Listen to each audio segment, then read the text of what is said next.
औज़ुबिल्लाहिमिनश्शैतानिर्रजीम बिस्मिल्लाहिर्रहमानिर्रहीम। अस्सलाम वालेकुम डियर कैंडिडेट्स, क्या हाल है आप सबके। उम्मीद करता हूँ कि आप लोग अपनी अपनी पेपर्स की तैयारी में मसरूफ़ होंगे। डियर कैंडिडेट्स, आज हम बात करेंगे past papers of anti narcotics force के, और उसका मैंने एक पोर्शन जो है आपके लिए सॉल्व किया है। लेकिन इसके सोल्यूशन में मैंने एक बात एक्स्ट्रा ज़रूर ऐड की है कि इससे रिलेटेड क्वेश्चंस पेपर में क्या क्या पूछे जा सकते हैं उनको भी मैंने डिस्कस किया है, उनके आंसर्स भी मैंने लिखे हैं।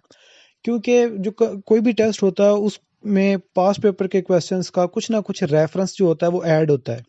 तो इस हवाले से मैंने क्वेश्चन को सॉल्व किया है, और उसके साथ ही मैंने उसके साथ एक्स्ट्रा इन्फॉर्मेशन या मोर इन्फॉर्मेशन के साथ क्वेश्चंस को मज़ीद डिस्कस किया गया है, ताकि इससे रिलेटेड क्वेश्चंस कौन कौन से और किस तरह पूछे जा सकते हैं। इसमें जनरल नॉलेज का पोर्शन है और जनरल साइंस एंड एबिलिटीज़ का पोर्शन है जो मैंने सॉल्व किया है। और इसके साथ ही इसी वीडियो में हम इंशाल्लाह ANF एंटी नारकोटिक्स फोर्स का जो एक्ट है उसको भी हम डिस्कस करेंगे कि उसमें क्वेश्चंस जो हैं वो किस तरह के पूछे जा सकते हैं। और मज़ीद ये कि आपको अगर ANF एक्ट कंप्लीट चाहिए तो आप काइंडली मुझे मैसेज भी कर दीजिएगा। At the end of this video मैं अपना नंबर भी ड्रॉप करूँगा, और ताकि आप मुझे मैसेज करके मज़ीद क्वेश्चंस जो हैं वो पूछ सकते हैं, या कमेंट करके आप पूछ सकते हैं। और ANF का एक्ट जो है अगर वो भी आपने सारा का सारा अगर कंप्लीट फॉर्म में लेना हो तो वो काइंडली आप मुझे टेक्स्ट कर सकते हैं या मैसेज कर सकते हैं या व्हाट्सएप पे मैसेज कर सकते हैं, तो वो भी आपको इंशाल्लाह प्रोवाइड किया जाएगा। डियर कैंडिडेट्स, हम पहले क्वेश्चन पे आते हैं। क्वेश्चन नंबर 1 है आपके पास कि day and nights are the result of. पहला ऑप्शन है आपके पास कि earth's rotation around its axis, second option earth's revolution, third earth's rotation accompanied with its revolution, और फोर्थ ऑप्शन है नन ऑफ दीज। तो डे एंड नाइट्स की जो वजह होती है वो होती है अर्थ की रोटेशन। बेसिकली अर्थ जो होती है वो सूरज के गिर्द दो तरह से घूमती है। एक तो जब वो सूरज के गिर्द घूमती है तो उसको हम रेवोल्यूशन कहते हैं, और जब वो अपने एक्सिस के गिर्द घूमती है तो उसको हम रोटेशन कहते हैं। जब अर्थ सूरज के गिर्द घूमती है तो वो सीज़न बनाती है, यानी कि हमारे जो सीज़न 4 सीज़न है, विंटर है, समर है, इसी तरह जो हम ऑटम है, ये सीज़न जो है उसकी रेवोल्यूशन से बनते हैं, और अर्थ की रोटेशन से हमारे पास जो है वो दिन और रात बनती हैं। अच्छा, इसी क्वेश्चन के साथ अगर मैं इसको मोर इन्हांस करूं, इसमें साथ इन्फॉर्मेशन ऐड करूं, तो आपसे क्वेश्चन ये भी पूछा जा सकता है कि अर्थ रेवोल्यूशन क्या है। तो अर्थ रेवोल्यूशन जो होती है वो सूरज के गिर्द जो सूरज की गर्द ज़मीन जो है वो चक्कर लगाती है, उसको हम अर्थ रेवोल्यूशन कहते हैं, और उसी से आपके सीज़न बनते हैं। इसके साथ ही क्वेश्चन ये भी पूछा जा सकता है आपसे कि अर्थ जो है वो एक सर्टन एंगल पर टिल्टेड है, यानी कि नॉर्थ और साउथ पोल जो है वो बिल्कुल 90 एंगल पे नहीं है बल्कि वो टिल्टेड है। तो वो कितना टिल्टेड है या कितना झुका हुआ है, वो है 23.5 डिग्री। तो ये भी आपसे क्वेश्चन जो है वो पूछा जा। नेक्स्ट क्वेश्चन है question number 2, the most abundant element in earth atmosphere is. First option A argon, second nitrogen, third oxygen, fourth krypton. तो हमारा आंसर है नाइट्रोजन। इसके साथ मैंने एक्स्ट्रा इन्फॉर्मेशन ये दी हुई है कि नाइट्रोजन की जो प्रोपोर्शन है अर्थ एटमॉस्फेयर, ये अर्थ एटमॉस्फेयर की बात हो रही है, अर्थ क्रस्ट की बात नहीं हो रही, वहाँ पर डिफरेंट सिनेरियो है। तो अर्थ एटमॉस्फेयर में नाइट्रोजन की जो प्रोपोर्शन है वो है 78.09%। तो मोर इन्फॉर्मेशन के लिहाज से मैंने सारी डिटेल्स लिख दी हैं, बता भी रहा हूँ कि air contains 78.09% nitrogen, 20.95% oxygen and 0.93% argon, 0.04 carbon dioxide and small amount of other gases. तो अर्थ एटमॉस्फेयर में सबसे ज़्यादा प्रोपोर्शन जो होती है वो नाइट्रोजन की होती है। यहाँ पर एक चीज़ और एक और ऐड करता जाऊँ कि अर्थ क्रस्ट में सबसे ज़्यादा अबंडेंट एलिमेंट जो होता है वो आपके पास ऑक्सीजन होता है। Oxygen is the most abundant element in earth crust. और दूसरे नंबर पे जो होता है वो सिलिकॉन होता है। और एक और इन्फॉर्मेशन देता जाऊं कि the compound of silicon and oxygen which is silica makes up about 60% of the earth crust. तो अगर सिलिकॉन और ऑक्सीजन का रिएक्ट करवाएं तो सिलिका बनता है, और वो अर्थ क्रस्ट में 60% होता है। नेक्स्ट क्वेश्चन है question number 3, which is the brightest planet in our solar system, moon, Venus, Mars, Mercury. तो ऑप्शन है वेनस। तो वेनस को सबसे ब्राइटेस्ट प्लैनेट जो है वो कहा जाता है। इसके साथ एक्स्ट्रा इन्फॉर्मेशन जो है वो देता जाऊं कि Mars is often called red planet. Mars को रेड प्लैनेट भी कहा जाता है। नेक्स्ट इंफॉर्मेशन है, there are 4 known giant planets in solar system, that is Jupiter, Saturn, Uranus and Neptune.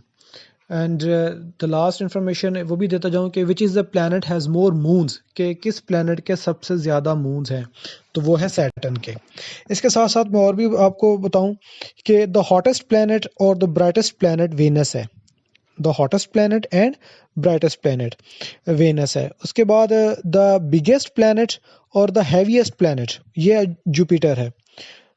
इसके बाद the planet with longest day time और the slowest rotating planet और the planet often called the morning star, ये भी Venus को कहा जाता है। मैं दोबारा बताता जाऊं कि the planet with the longest day time और द स्लोएस्ट रोटेटिंग प्लैनेट और the planet often called the morning star, ये भी वेनस को कहा जाता है। नेक्स्ट क्वेश्चन है, रेनेसेंस इज, ये एक रेनेसेंस एक टर्म है जो बोली जाती है, इसका मतलब क्या है? तो उसका फर्स्ट ऑप्शन है an event of Russian revolution, second an revolution of the French, an event of the French revolution, third है द पीरियड ऑफ रिवाइवल और rebirth of learning, and the fourth option is the series of wars fought between England and France.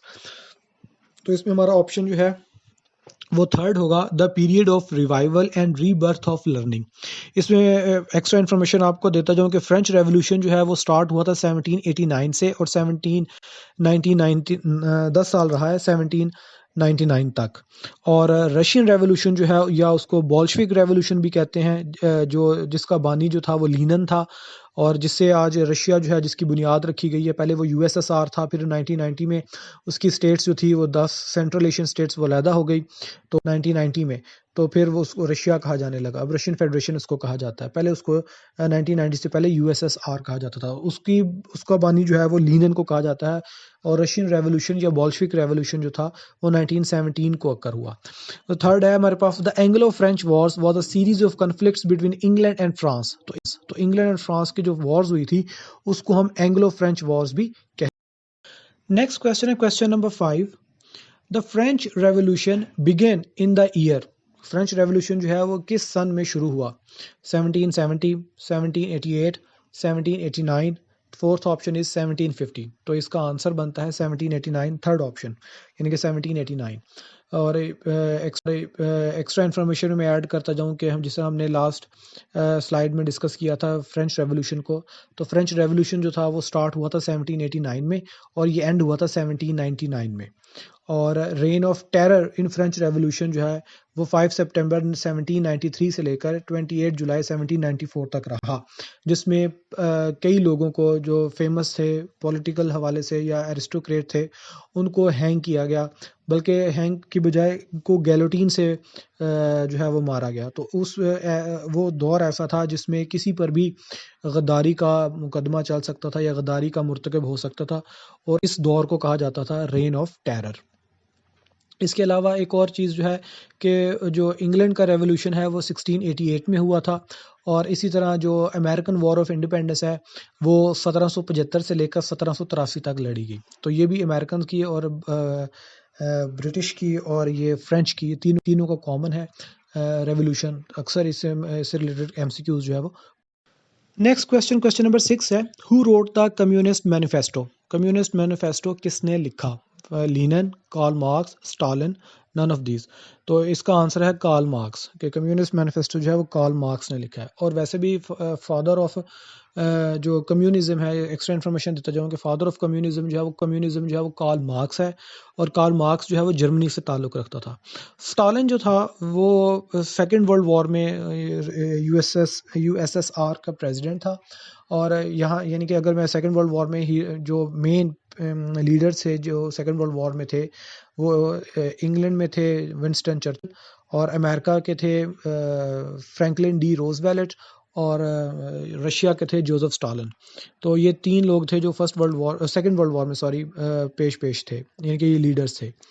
और दूसरी बात ये कि जो communism का जो रेवोल्यूशन है वो लीनिन है जिसने कार्ल मार्क्स के कम्युनिस्ट मैनिफेस्टो को अमली जामा नेक्स्ट क्वेश्चन नंबर 7 है, विच of the following is not a UN agencies? WHO, ILO, FAO, OCRC। तो इसका ऑप्शन है OCRC, क्योंकि यूएन एजेंसीज में WHO का मतलब है वर्ल्ड हेल्थ ऑर्गेनाइजेशन, और ILO का मतलब है इंटरनेशनल लेबर ऑर्गेनाइजेशन, और FAO का मतलब है फूड एंड एग्रीकल्चर ऑर्गेनाइजेशन। तो ये तीनों बॉडी जो है ये यूएन का हिस्सा है, लेकिन OCRC जो है ये यूएन का हिस्सा नहीं है। तो इसी हवाले से अगर मोर इन्फॉर्मेशन में अगर ऐड करें तो UNO was establish in 24 October 1945 in San Francisco. ये सिटी का भी पूछ लेते हैं कि यूएनओ की बुनियाद किस सिटी में रखी गई। तो ये सैन फ्रांसिस्को, और सैन फ्रांसिस्को शहर है, और वो कैलिफोर्निया स्टेट है, और यूनाइटेड स्टेट्स एक कंट्री है।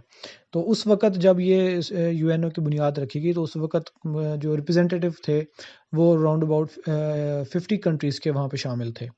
और इसके अलावा इसमें ये भी क्वेश्चन पूछा जा सकता है कि ये जो यूएन के जो एजेंसीज़ हैं, इनके ऑफिसेज़ किधर हैं? लाइक वर्ल्ड हेल्थ ऑर्गेनाइजेशन का ऑफिस हेडक्वार्टर जो है वो किधर है? ये वो जिनीवा स्विट्ज़रलैंड में है। ILO का भी जिनीवा स्विट्ज़रलैंड में ही है। तो इस हवाले से ये कभी कभार यूएन एजेंसीज के हेडक्वार्टर से भी रिलेटेड क्वेश्चन जो है वो पूछा जाता है। नेक्स्ट क्वेश्चन नंबर 8 है, who is known as the father of geometry? First option Kepler, second Euclid, third Pythagoras, and fourth is Newton. तो फादर ऑफ ज्योमेट्री है वो यूक्लिड को कहा जाता है। केपलर जो है इसका प्लानिटरी मोशन के हवाले से नाम है, और फिजिक्स में केपलर लॉ जो है, Kepler first law, Kepler second law, Kepler third law, उस हवाले से भी मशहूर है। इसी तरह जो पिथागोरस थ्योरम है हमारे पास, वो किसी भी राइट ट्राइंगल को सॉल्व करने के लिए होता है, जिसमें हाइपोटेन्यूज का स्क्वायर इज इक्वल्स टू होता है base square plus perpendicular square. Pythagoras उस हवाले से है। और न्यूटन जो है वो हमें मशहूर जो वाक़या हमें याद है कि सेब गिरा, तो वो न्यूटन के हवाले से है। और न्यूटन के भी लॉज हैं, Newton first law of motion, Newton second law of motion, Newton third law of motion. अगर इसमें मज़ीद इन्फॉर्मेशन ऐड करें तो फादर ऑफ बायोलॉजी जो है वो एरिस्टोटल को कहा जाता है, और फादर ऑफ केमिस्ट्री लेवाइजर को कहा जाता है, और फादर ऑफ एस्ट्रोनॉमी जो होता है वो कॉपरनिकस को कहा जाता है। और ये कॉपरनिकस वाला क्वेश्चन जो है ये बहुत इंपॉर्टेंट है, और ये अक्सर जो है वो क्वेश्चन जो है इससे रिलेटेड क्वेश्चन जो है वो पूछा जाता है। नेक्स्ट क्वेश्चन है question number 9, who discovered the sea route to India? First option is Vasco de Gama, second Columbus, third Magellan, fourth Hopkins. तो इसका ऑप्शन है A, Vasco de Gama. Vasco de Gama पहला इंसान था जिसने India की तरफ, सब कॉन्टिनेंट की तरफ आने वाला रास्ता जो है वो डिस्कवर किया था। कोलंबस जो है 1492 में इसने यूएसए को डिस्कवर किया था। यूएसए का उसका नाम था अमेरिका गो, यानी कि AMRICAGO, अमेरिका गो उस वक्त कहा जाता। और ये बेसिकली कोलंबस जो था वो इटली का रहने वाला था। वो अपने साथ 3 जहाज़ों को लेकर गया था सी रूट फाइंड करने टूवर्ड्स द सब कॉन्टिनेंट, लेकिन बाई चांस जो है वो अमेरिका चला गया। इसके साथ ही जो फ्रेडिनेंड मैगलिन है, ये पोर्टुगीज़ एक्सप्लोरर था, और first circum navigation of earth, यानी कि जिसने अर्थ के गिर्द चक्कर लगाया था वो था मैगलिन। ये क्वेश्चन इंपॉर्टेंट है, ये पूछा जाता है। इसके अलावा Hopkins was an American entrepreneur, investor and philanthropist of 19th century, Baltimore Maryland का था। ये भी एक्सप्लोरर था, इन्वेस्टर भी था, और फिलैंथरोपिस्ट इंसान दोस्त जो है वो कहलाते हैं, तो वो हॉपकिंस। नेक्स्ट क्वेश्चन है question number 10, Maria Montessori name is associated with Christian mission, child education, women's rights, nursing. तो मारिया मोंटेसरी जो है वो चाइल्ड एजुकेशन से जानी जाती हैं। इसने अर्ली जो एजुकेशन है, जिस तरह हमारे पास ये प्रेप क्लास है, इसका कॉन्सेप्ट जो है वो मारिया मोंटेसरी ने दिया था। और मोर इन्फॉर्मेशन के तौर पर अगर देखें तो it commemorates 3 founders of American women suffrage movement. Women rights के हवाले से जिन 3 खवातीन का नाम लिया जाता है, जिनको फाउंडर कहा जाता है वुमेन राइट्स का, वो हैं हमारे पास एलिजाबेथ कैडी स्टैंटन, सूजन बी एंथनी, और ल्यूक्रेशिया मैट। ये 3 नाम जो हैं वुमेन राइट्स में लिए जाते हैं, जिनको मदर ऑफ वुमेन्स राइट्स कहा जाता है। और चाइल्ड एजुकेशन में मारिया मोंटेसरी का नाम लिया जाता है। नेक्स्ट क्वेश्चन नंबर 11 है, the first navigator to sail around the world was. ये भी हमने लास्ट स्लाइड में डिस्कस किया था, वो मैगलिन है। ऑप्शन में मार्को पोलो है, कोलंबस है, अमुंडसन है, मैगलिन है। तो यहाँ पर मैगलिन आएगा। और एक्स्ट्रा इन्फॉर्मेशन आपको देता जाऊँ कि इससे रिलेटेड कि एमंडसन जो है was a Norwegian explorer of polar region. He was a key figure of the period known as the heroic age of Antarctic exploration. यानी कि एमंडसन का नाम जो है वो एंटार्क्टिक एक्सप्लोरेशन में सबसे ऊपर लिया जाता है। मार्को पोलो को भी हम जानते हैं कि हमारी इंटर की क्लास में इसका चैप्टर भी है, जिसने चाइना की तरफ जो है सफ़र किया। ये भी ट्रैवलर था और चाइना के जो हालात थे, जब वहाँ पर जो डायनेस्टी थी, उसके बारे में इसने लिखा था। नेक्स्ट क्वेश्चन है question number 12। The deepest lake in the world is Red Sea, Dal lake, Caspian और बेकाल लेक। तो इसमें हमारा ऑप्शन जो है वो बेकाइल है, लेक है जो सबसे डीपेस्ट कंसीडर की जाती है, deepest lake in the world. Red Sea जो है वो गल्फ कंट्री जो है हमारे पास है, सऊदी अरेबिया और इसी तरह सीरिया। सऊदी अरब के वेस्ट में रेड सी है और रेड सी जो है वो मेडिटेरेनियन सी के साथ कनेक्ट है विद द कैनाल, जिसको सुइस कैनाल कहा जाता है। इसी तरह कैस्पियन सी जो है वो हमारे पास लेक है, सॉल्ट वाटर की कंसिडर होती है। Question number 13 है A red light is used in traffic signal because it has a longest wavelength and can be easily noticed a long distance. Second option, it is beautiful. Third, it is visible to people even with bad eyesight. None of these. तो इसका first option है क्योंकि इसकी longest wavelength होती है और ये दूर से भी देखी जा सकती है। अक्सर पेट्रोल पंप्स पे भी यही लाइट जो है वो रेड की लगाई जाती है और ट्रैफिक सिग्नल्स में भी रेड लाइट यूज़ की जाती है। इसके साथ और इन्फॉर्मेशन देता जाए कि on one end of the spectrum is red light with the longest wavelength, और जो लॉन्गेस्ट वेवलेंथ होती है वो रेड लाइट की होती है। ब्लू और violet has a shortest wavelength. White light is a combination of all colours in the colour spectrum. और नेक्स्ट इन्फॉर्मेशन जो है, ये प्राइमरी कलर्स जो होते हैं वो अक्सर पूछे जाते हैं कि कितने प्राइमरी कलर हैं, कौन कौन से हैं। तो 3 प्राइमरी कलर्स होते हैं और वो हैं रेड, ब्लू एंड ग्रीन। इनके 3 हमारे पास ये बेसिक कलर्स हैं। नेक्स्ट क्वेश्चन है question number 14। Cloudy nights are warmer. बादल जब आ जाते हैं रात को तो वो गर्म रातें क्यों होती हैं। ऑप्शन ए है cloud prevent radiation from heat from the ground to air. Second of low atmospheric pressure. Third of the compact density of air. और fourth of more dust particles gather in the air. तो इसका option है ए, क्योंकि clouds जो होते हैं वो जब ज़मीन के ऊपर आते हैं तो वो जो रेडिएशन होती है जो अर्थ से निकल रही होती है उसको वो पेनिट्रेट नहीं होने देते, लिहाजा ये एक गुलाफ की तरह काम करती है। जिस तरह ग्रीन हाउस इफेक्ट जिसमें कार्बन डाइऑक्साइड एक गुलाफ बना लेती है, इसी तरह क्लाउडी नाइट्स में क्लाउड जो होता है वो ज़मीन के गिर्द एक गुलाफ बना लेता है, जिससे रेडिएशन जो है वो ऊपर को नहीं जा पाती और एज अ रिजल्ट जो रातें होती हैं वो गर्म हो जाती हैं। नेक्स्ट क्वेश्चन नंबर 15 है विच of the following is not a primary colour. ये भी हमने अभी डिस्कस किया है कि कौन सा प्राइमरी कलर नहीं है। तो ऑब्वियसली हमने लास्ट स्लाइड में भी देखा था कि ब्लू, ग्रीन और रेड जो है ये हमारे पास प्राइमरी कलर्स कहलाते हैं, जबकि ब्लैक जो है ये प्राइमरी कलर नहीं है। तो इसका ऑप्शन आएगा ब्लैक। इसके साथ मजीद इन्फॉर्मेशन ऐड करते जाएंगे क्योंकि प्राइमरी कलर्स जो हैं वो बेसिक हैं, लेकिन अगर प्राइमरी कलर्स को आपस में मिक्सअप किया जाए तो हमारे पास मजीद नए कलर्स बन जाते हैं जिनको हम सेकेंडरी कलर्स कहते हैं। जिस तरह अगर आपने काइन अगर कलर लेना है तो उसका ब्लू और ग्रीन को आप मिक्स करेंगे तो काइन आ जाएगा। मैजेंटा का अगर आपने कलर लेना है तो आप ब्लू और रेड को मिक्स करेंगे। इसी तरह अगर आपने येलो का अगर कलर हासिल करना है तो आप ग्रीन और रेड को मिक्स करेंगे। ये येलो कलर, मैजेंटा कलर और काइन कलर जो है ये सेकेंडरी कलर्स हैं। और क्वेश्चन जो है ये बेसिक कलर्स या सेकेंडरी कलर्स में कोई एक क्वेश्चन जो है वो पूछा जा सकता है। नेक्स्ट क्वेश्चन है sound travel fastest through vacuum, steel, water, air. तो इसका ऑप्शन है स्टील, क्योंकि सॉलिड में साउंड की जो स्पीड होती है वो सबसे ज़्यादा होती है। इसलिए अक्सर पुराने दिनों में लोग ज़मीन पर कान लगा के किसी लश्कर की आमद का पता चलाते थे। अगर आपने ट्रेन का भी पता चलाना हो कि आ रही है तो अक्सर लोग पटड़ी पर कान रखते हैं। और क्योंकि ट्रेन की जो ज़मीन है वो सॉलिड है और वहाँ से साउंड की जो वेव्स होती हैं वो ज़्यादा ट्रैवल जो होती हैं फास्ट मूव करती हैं।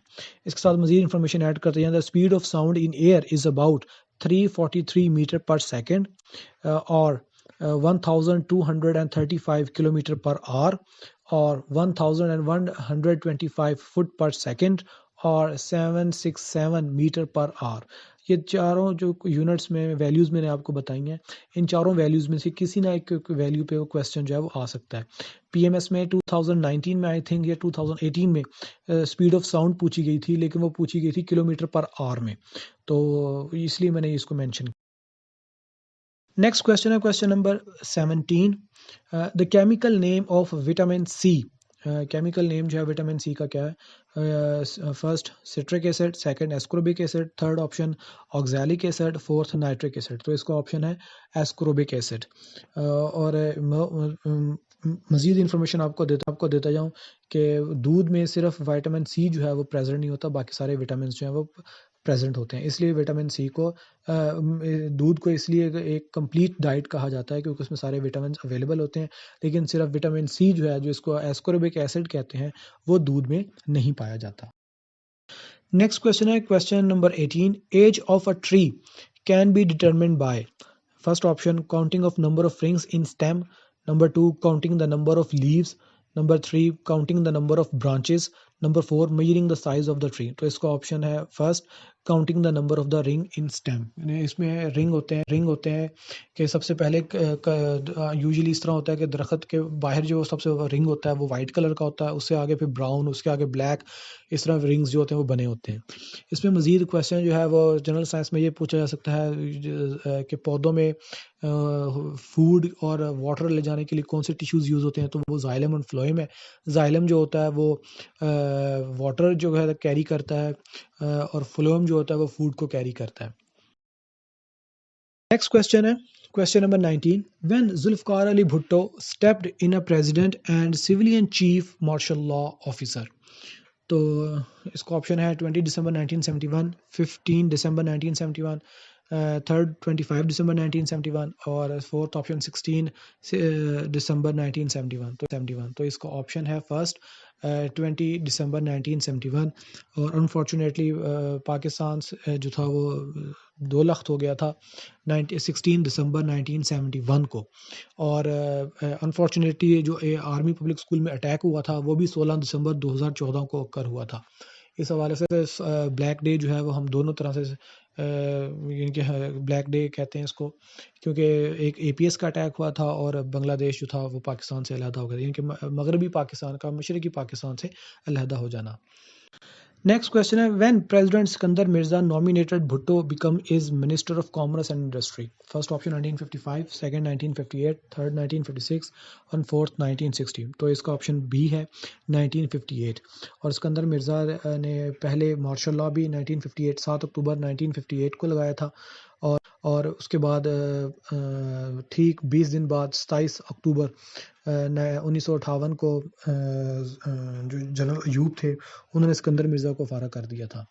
तो इस हवाले से ये हिस्ट्री में फर्स्ट मार्शल लॉ भी कंसिडर किया जाता है कि पाकिस्तान की हिस्ट्री में पहला मार्शल लॉ जो था वो सिकंदर मिर्ज़ा ने लगाया आइन को। जो हमारा आइन 23 मार्च 1956 को नाफज हुआ था, जो पाकिस्तान का पहला आइन कहा जाता है, उसको एब्रोगेट कर दिया गया।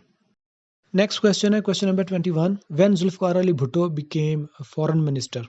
1966, 1963, 1965, 1962। तो इसका ऑप्शन है बी 1963 में। और जनरल अयूब ने इनको नॉमिनेट किया था।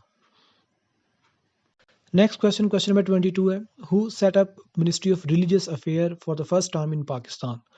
Option A Sikandar Mirza, option B Ayub Khan, second option C Yahya Khan, fourth option Zulfikar Ali Bhutto. तो ऑप्शन 4 है जुल्फकार अली भुट्टो। पहले मिनिस्टर थे, पहले पाकिस्तानी प्रेसिडेंट प्राइम मिनिस्टर थे जिन्होंने मिनिस्ट्री ऑफ रिलीजियस अफेयर को जो है वो इस्टेब्लिश किया। नेक्स्ट क्वेश्चन क्वेश्चन नंबर 3 है Bhutto's first step towards his introduction of radical change in the economic sector was. कि सबसे पहले उसने एक जो थे स्टेप्स इकोनॉमी के हवाले से वो कौन से लिए थे? A option agrarian reforms, number 2 labour reforms, number 3 social reforms, fourth nationalisation of big industries. तो इसका ऑप्शन 4 है कि भुट्टो साहब ने आकर सबसे पहले नेशनलाइजेशन ऑफ बिग इंडस्ट्री की बात की थी, क्योंकि 1967 में मिनिस्ट्री ऑफ कॉमर्स ने जो मिनिस्टर थे उन्होंने असम्बली फ्लोर में कहा था कि पाकिस्तान में 22 ख़ानदानों की हुकूमत है। तो इस हवाले से फिर भुट्टो ने 1972 में आकर जितनी भी इंडस्ट्रीज थी उनको नेशनलाइज किया गया था। नेक्स्ट क्वेश्चन क्वेश्चन नंबर 24 है when the first phase of nationalization began. January 1972, February 1972, March 1972, May 1972। तो इसका ऑप्शन है जनवरी 1972। नेक्स्ट क्वेश्चन, क्वेश्चन नंबर 25 है, enzymes helps in respiration, B option digestion of food, C option immune system, fourth reproduction. तो enzyme जो है वो digestion of food में हिस्सा लेते हैं। और वैसे भी जो इंजाइम्स होते हैं इनका बेसिकली फंक्शन ये होता है कि ये जो स्लो केमिकल प्रोसेस होता है उसको फास्ट कर देते हैं। यानी कि ऐसे केमिकल रिएक्शन जिनको हज़ारों साल लग सकते हैं, ये एंजाइम्स जो होते हैं उनको घंटों में मिनटों में या घंटों में उसको कंप्लीट कर देते हैं। रेस्पिरेशन जो होता है, जो सांस लेने का अमल होता है, यानी इनहेल और एक्सहेल, उसको रेस्पिरेशन कहते हैं। और इम्यून सिस्टम जो होता है वो हमारे जो प्लेटलेट्स होते हैं रेड ब्लड सेल्स के और वाइट ब्लड सेल्स में, वो इम्यूनिटी सिस्टम को सपोर्ट करते हैं। नेक्स्ट क्वेश्चन है question number 26, which of the following vitamin promotes healthy function of eye in human beings. Option A vitamin B, option B vitamin C, option A vitamin A और option 4 vitamin D. तो इसका option है vitamin A, जो healthy function eyes को सही करती है, और विटामिन ए है। इसके बाद मोर इन्फॉर्मेशन में देखें, जो क्वेश्चन अक्सर पूछे जाते हैं पेपर में, कि deficiency of vitamin C result is scurvy, यानी कि स्कर्वी जो डिजीज़ है वो किस वजह से होती है, वो विटामिन सी की डेफिशिएंसी जब होती है।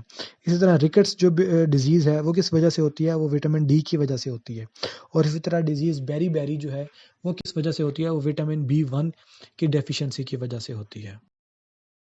नेक्स्ट क्वेश्चन, क्वेश्चन नंबर 27 है, malaria is a disease which effects the heart, lungs, spleen, kidney. तो मलेरिया जो होता है वो स्प्लीन को सबसे ज़्यादा इफेक्ट करता है। और इसी तरह अगर स्प्लीन को देखा जाए, वो क्या है, spleen is located in the upper left region of your abdomen, पेट के, एब्डोमेन का मतलब पेट, just behind your stomach and under your diaphragm. तो ये हार्ट जो होता है उसमें इनके जिसको हम पंपिंग ऑफ ब्लड के लिए कहते हैं कि ये एक इंस्ट्रूमेंट है, ये डिवाइस है। किडनी जो होता है वो हमारे ब्लड को फिल्टर करता है फ्रॉम यूरेन या यूरिया।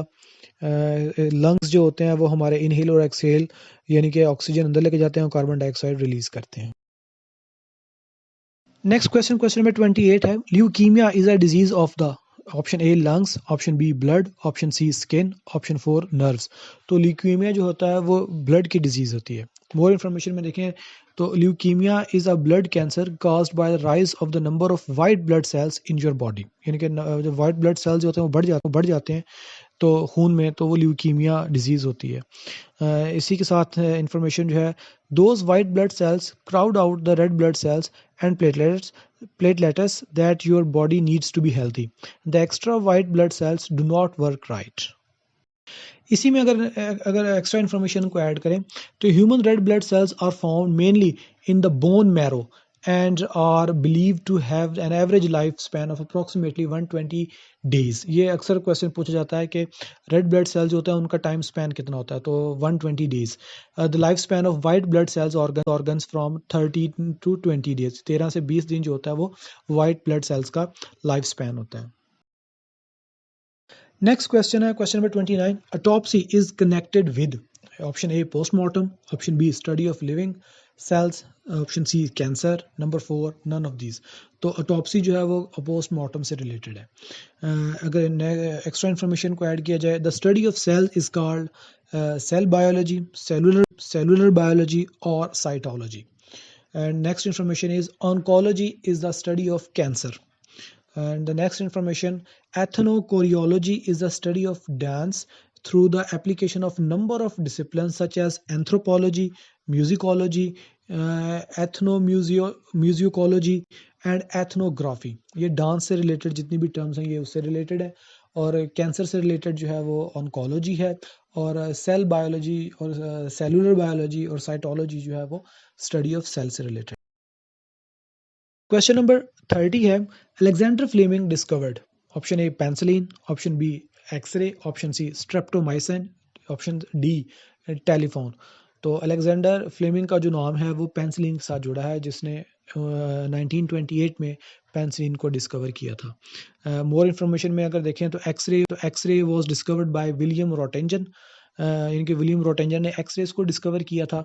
और इसी तरह streptomycin was discovered by Albert Schatz, Albert Schatz ने स्ट्रेप्टोमाइसिन को डिस्कवर किया था। और स्ट्रेप्टोमाइसिन क्या है, streptomycin is an antibiotic medicine used to treat a number of bacterial infections. Next अगर हम बात करें एंटी नारकोटिक्स फोर्स एक्ट 1997 की, उसमें डेफिनेशंस आती हैं सबसे पहले। उसके बाद इस कोड में जो एक्ट है इसमें बताया जाता है कि पनिशमेंट्स जो होती हैं वो कौन सी अथॉरिटी किस लेवल के बंदे को दे सकती है, यानी कि डायरेक्टर है, डायरेक्टर जनरल है, उसके बाद डिप्टी डायरेक्टर जनरल्स हैं, इस तरह कांस्टेबल्स हैं या ऑफिसर्स हैं जो 16 ग्रेड के आते हैं, तो वो आते हैं। तो इसमें कोड की डेफिनेशन बताई गई है। कोड क्या होता है, डायरेक्टर जनरल का मतलब क्या होता है, फोर्स का मतलब क्या होता है, नारकोटिक्स का मतलब क्या होता है, पुलिस का मतलब क्या होता है। और ये जो मैंने उसका एक प्रीव्यू आपको दिया है the anti narcotics force act 1997 का। फर्दर अगर आपने इसको डिटेल से अगर आपने स्टडी करना हो या रीड करना हो तो आप काइंडली मुझे टेक्स्ट कीजिएगा, व्हाट्सएप मैसेज कीजिएगा, तो मैं आपको एंटी नारकोटिक फोर्स एक्ट जो है 1997 जो है आपको सेंड कर दूंगा। Thank you so much. I hope आपको ये प्रेजेंटेशन वीडियो जो है वो पसंद आई होगी। इसमें मज़ीद कमी की अगर गुंजाइश हो तो काइंडली ज़रूर बताइएगा। इंशाल्लाह उसको हम नेक्स्ट में फुलफ़िल करने की फुल कोशिश करेंगे इंशाल्लाह। और मैंने कोशिश की है कि जनरल नॉलेज के क्वेश्चंस जो इंपॉर्टेंट हैं उनको डिस्कस किया जाए, और इससे रिलेटेड जो भी इंफॉर्मेशन अब बनती है वो भी आपके साथ शेयर की जाए। फर्दर अगर नोट्स या बुक्स अगर आपको चाहिए हों तो कांटेक्ट कीजिएगा। किसी भी हवाले से मटेरियल जनरल नॉलेज का, सीएसएस इंग्लिश का, सीएसएस प्रेसी कंपोजिशन का, प्रेपोजिशन का, सेंटेंस करेक्शन का, पेयर ऑफ वर्ड्स, इडियम्स, इस तरह मैथ से रिलेटेड क्वेश्चंस जो है जो tehsildar paper, land revenue department, education department, police department में आते हैं वो, तो उस हवाले से नोट्स भी अवेलेबल हैं। तो अगर आपको नोट्स चाहिए हैंड रिटन फॉर्म में तो वो भी आप काइंडली टेक्स्ट कर सकते हैं, व्हाट्सएप मैसेज कर सकते हैं। इंशाल्लाह फील फ्री टू कांटेक्ट। इंशाल्लाह आपको हर तरह से गाइड और फैसिलिटेट किया जाएगा। एंड लास्ट, वीडियो को लाइक कीजिएगा, कमेंट कीजिएगा और शेयर भी कीजिएगा, और इससे अपना मुझे फीडबैक भी दीजिएगा। और अगर आपको कोई टॉपिक नहीं क्लियर हुआ तो इंशाल्लाह वो बताइएगा, ताकि हम नेक्स्ट टाइम उसकी प्रेजेंटेशन जो है वो तैयार करें, वो आपको अंडरस्टैंडिंग हो और आपको क्लियर हो जाए। Thank you so much. Bundle of thanks. अल्लाह ताला आपका हामी नासिर हो।